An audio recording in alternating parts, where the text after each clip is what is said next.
ESPN's David Beneman sat down with LeBron James and asked him directly about the never-ending comparisons between him and Michael Jordan, LeBron didn't dodge the question.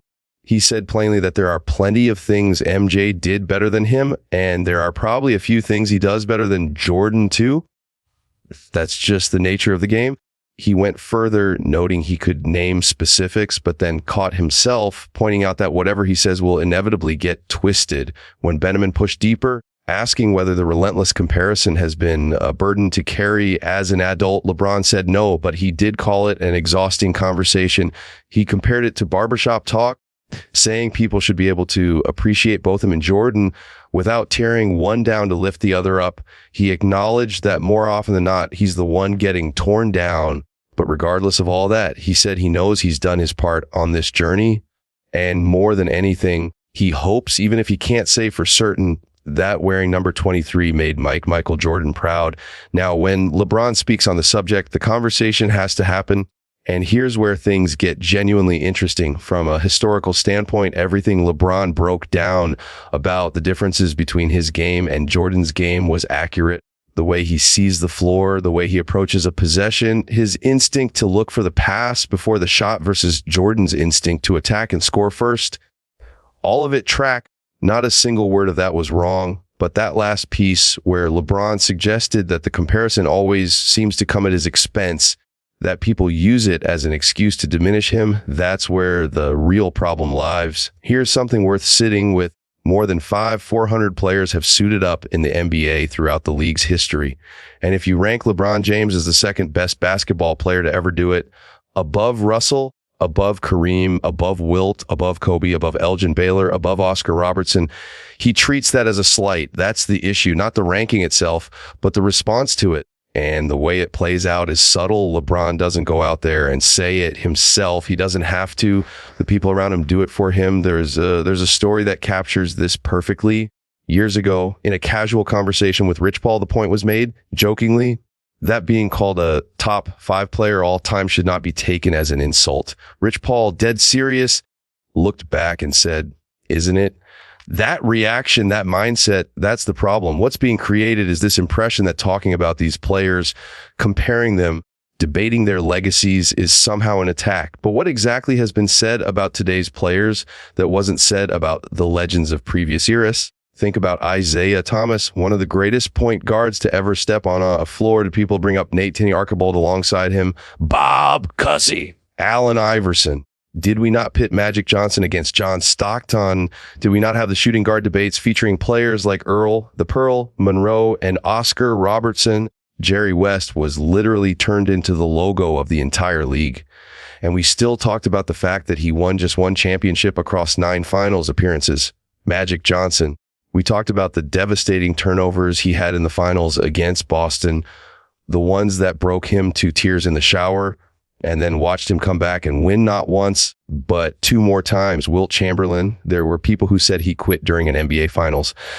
And yet, every single generation of players who came before, they absorbed it. They accepted it as part of the territory. They understood that this kind of scrutiny, this level of debate, is reserved exclusively for the all-time greats. If your name is in the conversation, it's because you belong in it. But when it comes to LeBron James, suddenly the debate is an attack. Suddenly it's negativity. Suddenly it's damage into the game. And that's the part that's genuinely difficult to process, because this man belongs on the Mount Rushmore of basketball, full stop.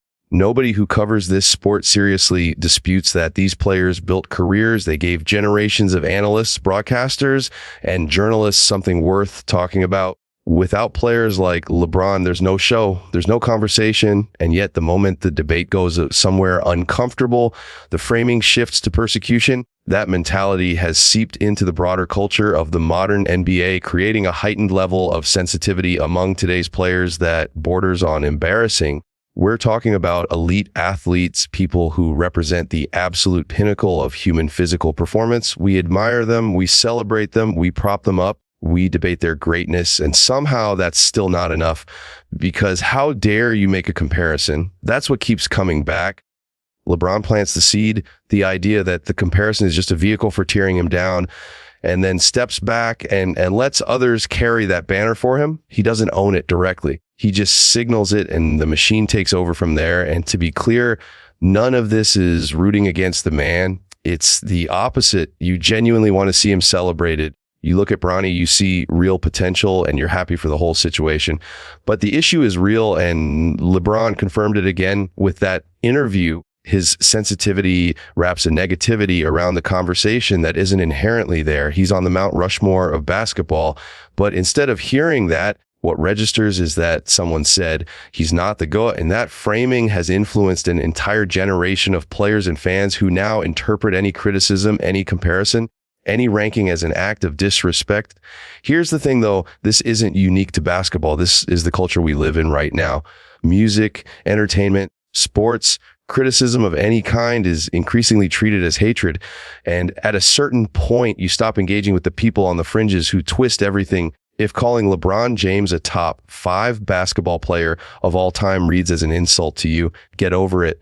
Tune it out, because here's what's indisputable. Everything LeBron said in that interview about the nature of the Jew-8 conversation, he was right. He made accurate points. But here's the complication.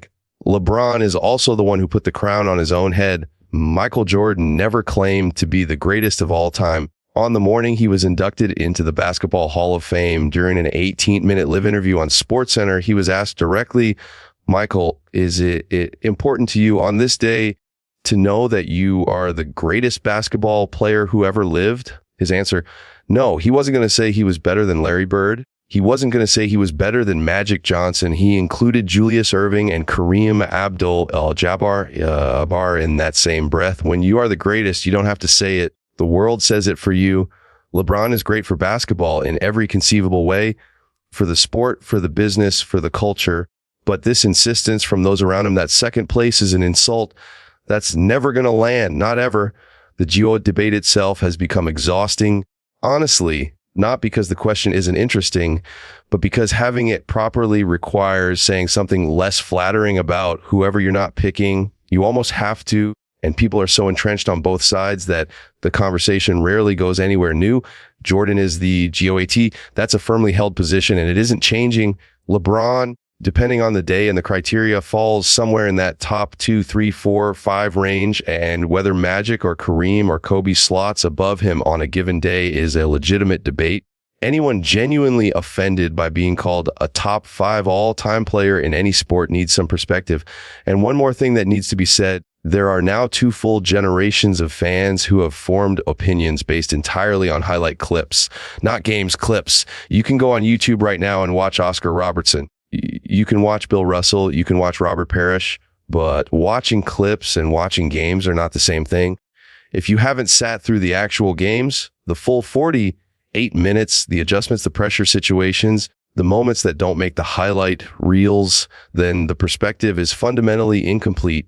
Jordan, for his part, never had a moment in a big game that made you question him, with maybe one exception, a Game 6 in Indiana late in his career when age was starting to show.